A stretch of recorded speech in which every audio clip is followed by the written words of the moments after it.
Hi everybody, it's Dr. Z. Here we are in part 2. We're going to continue talking about Stalin's policies in the Soviet Union.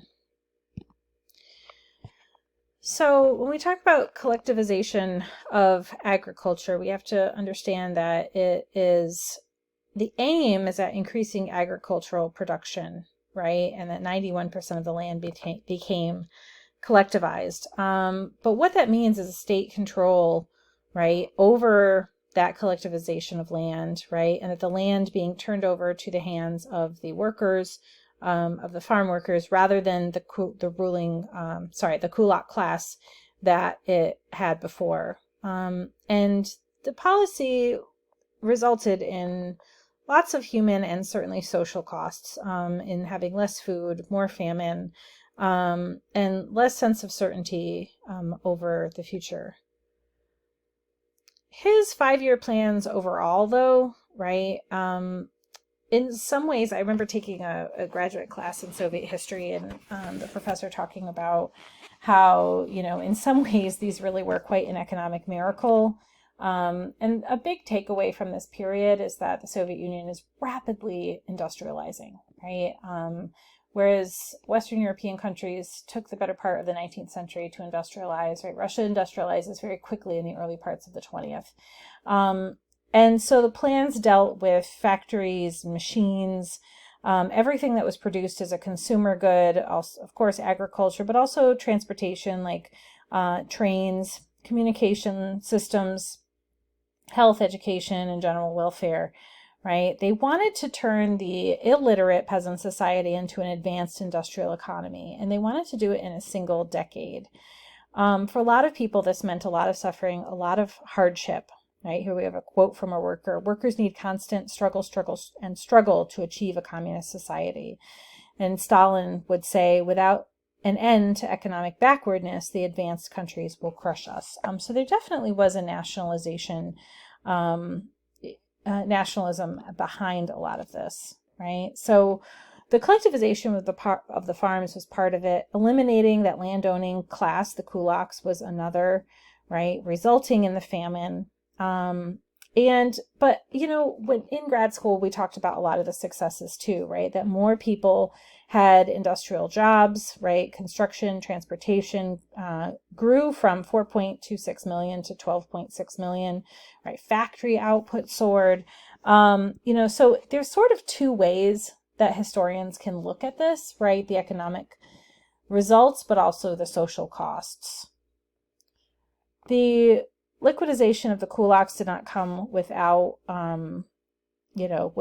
obviously opposition, right? So the farmers, are liquidating the kulaks as a class on the basis of complete collectivization, right? So when the farm workers rise up, right, and take control over the farms, right, the general knowledge isn't there on how to do it. And so all of that generational knowledge on how to run large agriculture, right, is missing, right, which ends up resulting in large amounts of famine, most famous of which is the Holodomor in Ukraine, right, where there are anywhere between 3 and 7 million Ukrainians that pass away because of this. There was evidence, of course, in most famines that there are horrific things to study, where you see people making choiceless choices on how to survive and get through it, right? So it says here, survival was moral as well as a physical struggle. A woman doctor wrote to a friend in June of 1933 that she had not yet become a cannibal, but was not sure that I shall not be one by the time my letter reaches you. And you just think about the type of desperation, right, to survive through this sort of experience. And the famines at the end of the 19th century also give us similar types of documents with these real choiceless choices that everyday people were faced with, right? And that the people who take a moral high ground are the ones who don't make it usually, right? That people have to do whatever they can do to get through it. The photographs out of Holodomor are absolutely devastating as well, right? And so we have people going about their business in Kharkiv, and here is, a man on the side of the road who hasn't made it.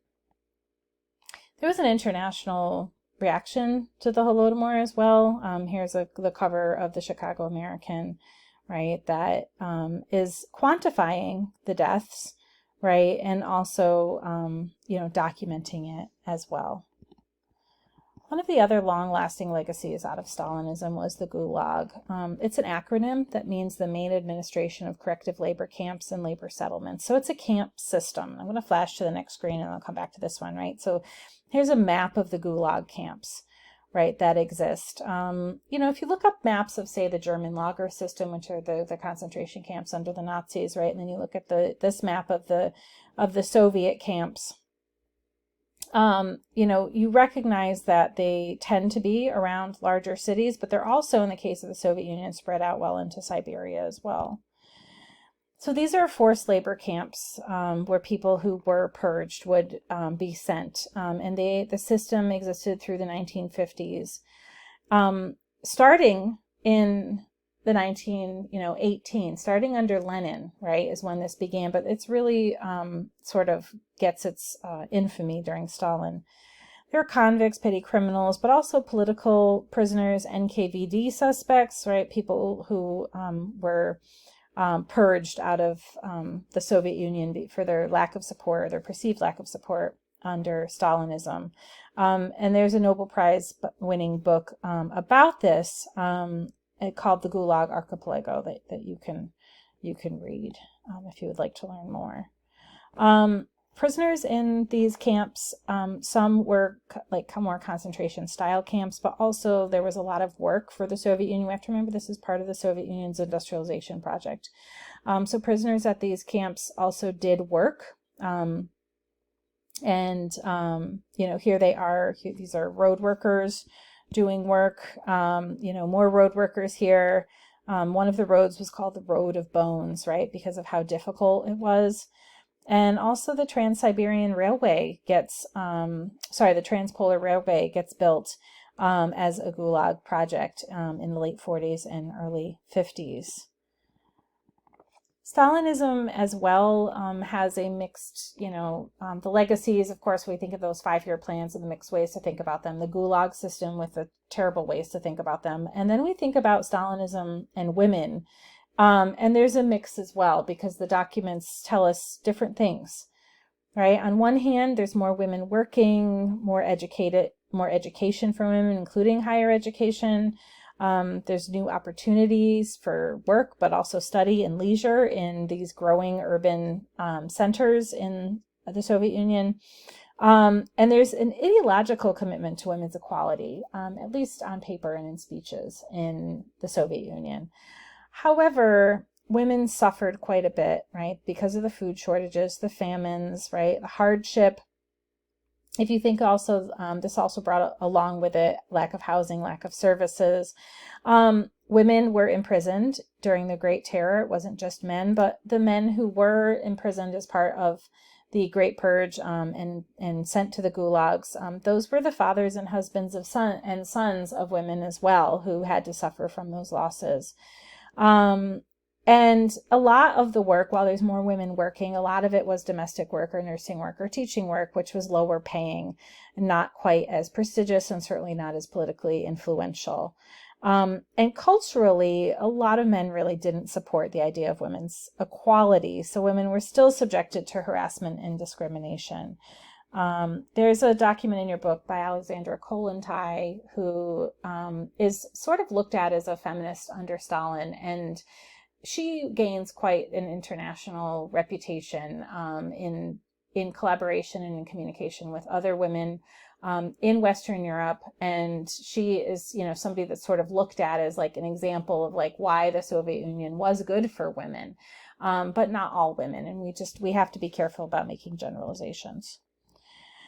Stalin worked a lot of, gained a lot of support through massive amounts of propaganda. Not everybody was fully aware of all of the hardship that people were suffering under. We see pictures of Stalin with babies and with soldiers and with children, right? And Stalin is always, seen as sort of this father figure, and he's always looking out into the future, and here's these wonderful children giving him flowers.